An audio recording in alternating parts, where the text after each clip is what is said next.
Okay, let's see if we can make this one turn up a treat.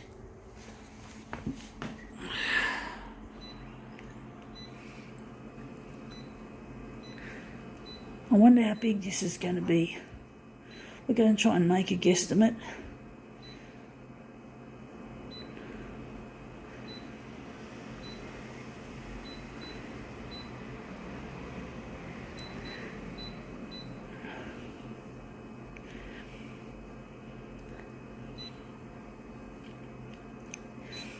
Contrast.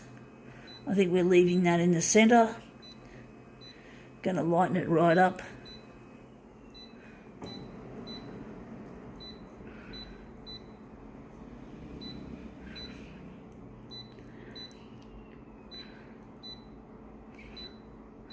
All right, let's see what we've got. We've got something a little bit interesting. It's not going to be the easiest one.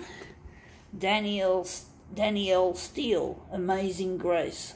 I hate about these novels is they always use metaphors in their titles. I used to take things real literally when I was young, and I didn't like the way that novel writers would always use a metaphor. They wouldn't actually, what it says means totally different to what it is. And I just used to hate that, folks.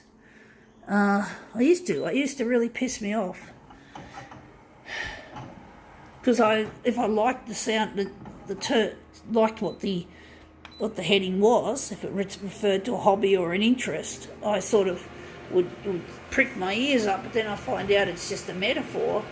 And I really hate those metaphors. You know, it's really silly. That's my opinion anyway. Anyway, that looks interesting. I think we've made it way too big. I think we're going to make it 200%, to be honest. Danielle Steele, I think she's quite a large sort of a producer of... I think I've heard her name heaps of times. I've seen it on heaps of books. It's not my cup of tea. I don't really like novels and fiction. I'm not a fiction person as a general rule. Some fiction I might like or still like, but I basically don't have much of an affinity with fiction. That looks quite nice. I think that's pretty much the frame we wanted. So I'm wondering where the centre of this job is going to be. Going to make it there. But basically, I used to prefer things to be more literal rather than metaphorical. Yeah, when it comes to books. And I guess that's probably why, maybe that's probably partly why I like non-fiction, is that, you know, you're reading about real things. You're not reading about made-up stories, you know. You're reading real stuff. Maybe I'm just too smart for novels. They appeal to a certain audience, and they're not normally the kind of audience, wouldn't be me.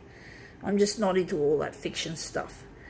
And I've got a future husband, Luigi, coming up to see me one day when I get my stuff out here, when this stuff goes viral on the internet, and basically he'll be better than any love story that I could ever read. I find fiction love stories don't match the kind of love story that I want to have in real life. And I know that real life will be better than a fiction novel. Believe you me, you can have a real relationship. You don't have to settle for novels and Tinder and or illicit relationships of any other kind. You can have a real one. You got to basically find yourself in this world, to find yourself where you're supposed to be. You know that love is real. Love does exist, folks, and you won't find true love in a novel.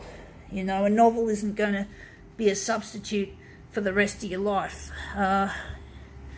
It's really sad that people just have to escape, but on the other hand, novels are good to escape when you're really in a bad situation, like when you find yourself living on the street reading fiction can be a good way of momentarily escaping the real life of being homeless or being sleeping rough.